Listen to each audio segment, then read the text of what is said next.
Good afternoon.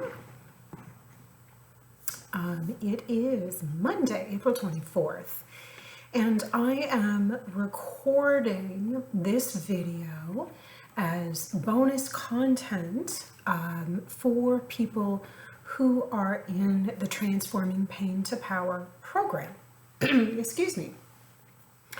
And over the past couple of weeks, one of the things that has come up in conversation has been about how to manage when you're triggered, whether that's by a difficult person, by a memory, by a situation, if you have to encounter someone that makes you feel uncomfortable.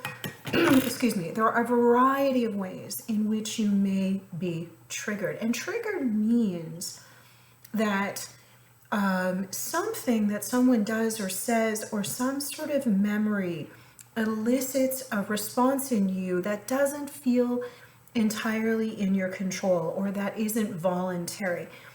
It can be a trauma response. It's a very human response. It is a mechanism where your central nervous system is trying to keep you safe. So whatever that is that's going on, your body has this reaction that you're not safe in the situation. And so I will also be sending out some written instruction that goes along with what I'm about to say.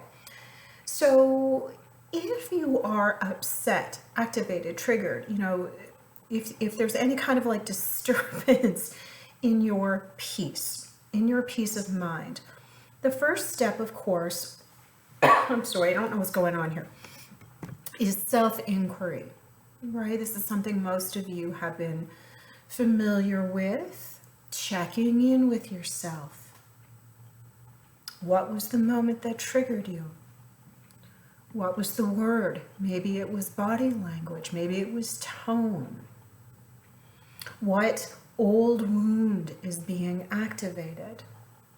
This is clearly part of your conditioned self having this response.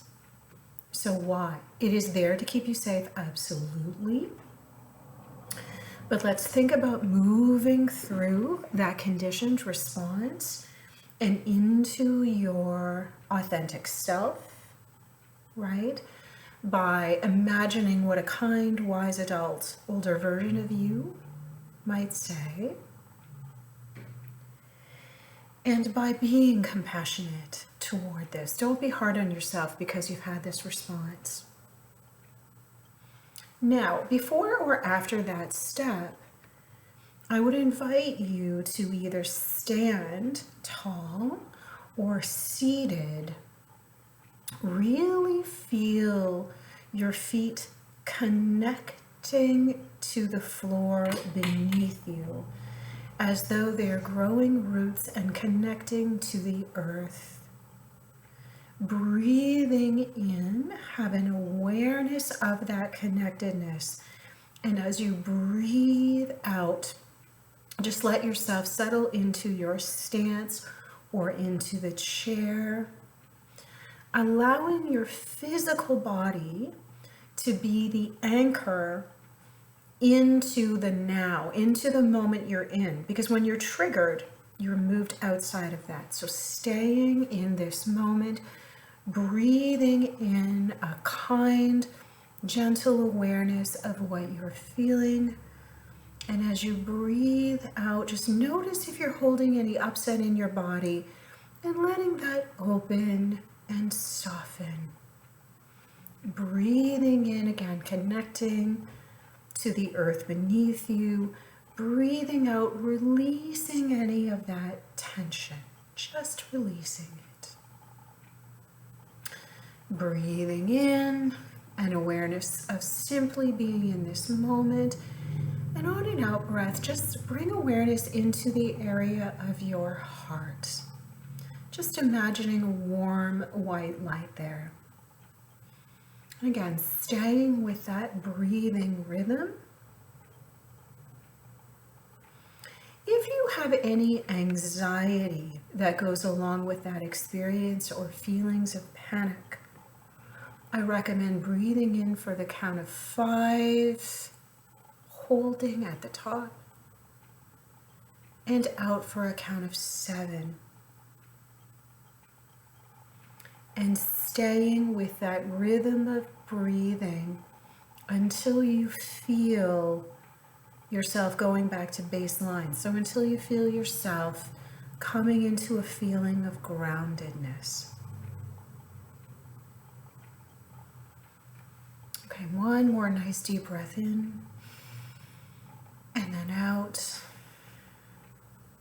And then wiggle your fingers and toes. I would recommend practicing this technique, which is basically a mindfulness technique, throughout the day. Practice it when you're not triggered so that it feels second nature to you. And then it comes more easily if and when you are, okay? This also works well if you get that kind of random feeling of panic, right? If you've been stressed and that sneaks up on you. So I do hope this is something that you will try. It is always easiest when we are upset in any way to work with the body first. So I wish you well with this, and I look forward to our ongoing connection and conversation. Have a great rest of the day.